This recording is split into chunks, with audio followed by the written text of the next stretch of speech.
akin kagabi? Ha? Bakit? Sabi mo kasi sa akin na nangangailangan ka.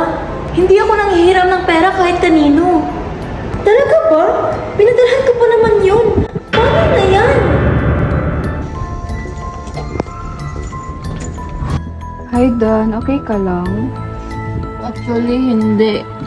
Nahihiya ako sa mga taong naloko gamit ang pangalan ko.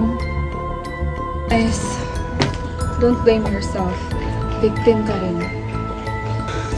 Thank you ah. Thankful pa rin akong may naniniwala pa rin sa akin kahit hindi ko kakilala. Sa panahong kailangan niya ng karamay, may isang taong nagpakitang tunay na kaibigan. Kaibigan niya ba? Rika! Pwede ba akong makilagin sa phone mo? May ipapasa lang ako saglit. Sure, best. No problems. Lagi ka lang dyan. Thank you ah. Hindi ko talaga alam anong gagawin kung wala ka. Minsan, sapat na ang isang pagkakataon para makuha ang lahat ng kailangan ng isang manloloko. Ang daming notifications na may bagong login. Siguro bug lang. Minsan, hindi natin pinapansin ang mga babala hanggang sa huli na ang lahat.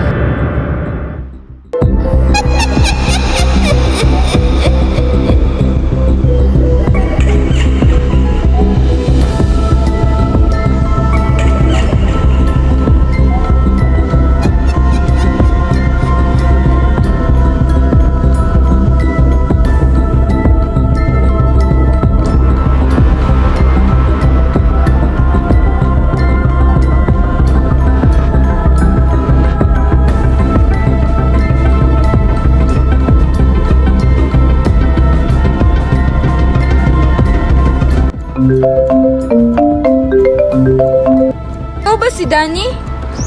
Meron ka sa akin ng 3,000, di ba? Sabi mo nawawalan ka ng wallet habang nasa biyahe. Pinadalhan pa naman kita. Hindi po ako yun. Lahat po yung account ko. Pero account ko yung kausap ko. May screenshot ako. Pasensya na po, hindi po talaga alam kung sinong gumawa nito eh.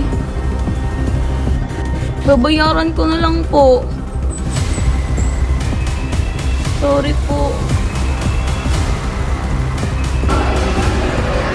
Hindi random ang pag-access sa account mo. May taong may login information sa account mo. Hindi maaari.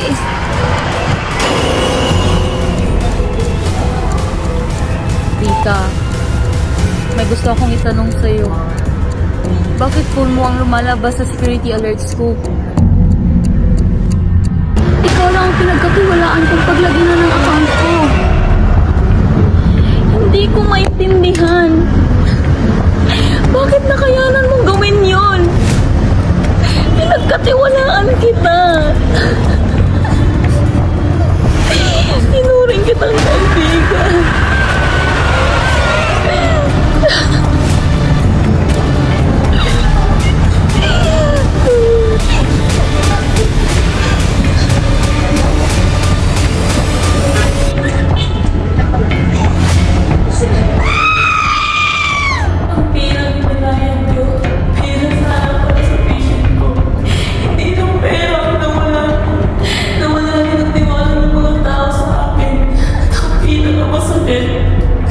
Nasaktan ako ng tao pinagkakatiwalaan ko na wala akong ibang ginawa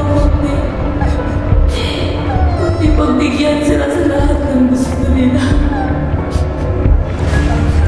Isang click ay may kapalit, isang desisyon ay may puna.